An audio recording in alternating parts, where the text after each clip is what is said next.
So দেশের সার্বভৌমত্ব, দেশের সংবিধান অনুযায়ী দেশের মালিক হলেন বা দেশের সার্বভৌমত্ব কার কাছে? জনগণের কাছে। তো ধর্মে হলো আমরা মুসলমান হিসেবে সার্বভৌমত্বের মালিক হলেন একমাত্র আল্লাহ। তো তাইলে এখন যদি ধর্ম নিয়ে আপনি রাজনীতি করেন তাহলে আপনি কি করতেছেন? নিজের সঙ্গে কন্ট্রাডিক্ট করতেছেন না? তাহলে কথাটা কি মিলল? তো আপনি আল্লাহর এক আল্লাহ আমরা বিশ্বাস করি, কিন্তু এখানে বলছে রাজনীতি, আপনি যখন গণতান্ত্রিক ধারায় রাজনীতি করবেন তখন আপনাকে বিশ্বাস করতে হবে যে জনগণ এদেশের সব সার্বভৌমত্বের মালিক, মানে সব কিছুর মালিক। সো ধর্ম নিয়ে এই জন্য আমি বললাম যে আমাদের রাজনীতি করা উচিত না। ধর্ম যার যা, সেটা হিন্দু, বৌদ্ধ, খ্রিস্টান, যে যার ধর্ম প্র্যাকটিস।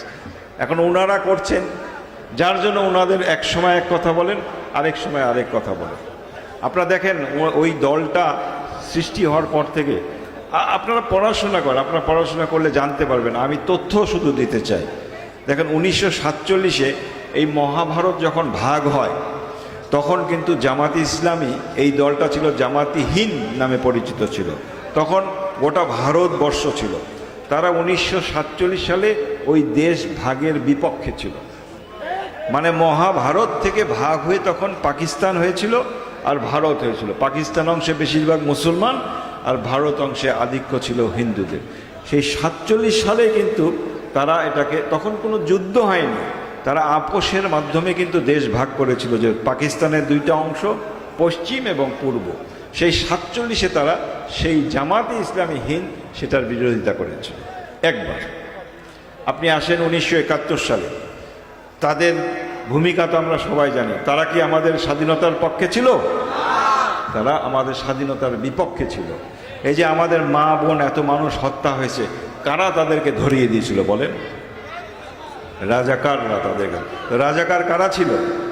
যারা স্বাধীনতার বিপক্ষে ছিল, তারাই তো রাজাকার ছিল।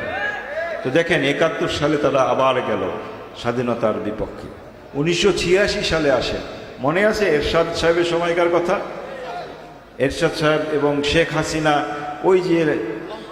ওই যে লাল দিঘির ময়দানে নির্বাচনের 2 দিন আগে বলল যে এই এরশাদের এই নির্বাচনে যারা অংশগ্রহণ করবে তারা কি হবে? জাতীয় বেঈমান। পরের দিন দেখা গেল হাসিনাও সেই নির্বাচনে অংশগ্রহণ করলো, সঙ্গে কারো করলো এই জামাতে ইসলামী যে করলো।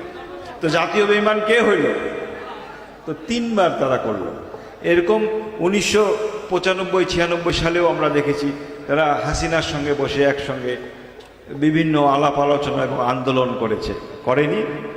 সো দেশের বেশিরভাগ মানুষের বিপক্ষে তারা অবস্থান নিয়েছে ঐতিহাসিকভাবে বিভিন্ন সময়।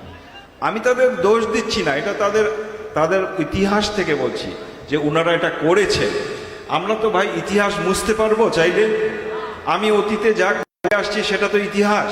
আমি চাইলে তো আমার ইতিহাস মুছতে পারবো না। কিন্তু ইতিহাসটা ভালো না, নাকি ভালো?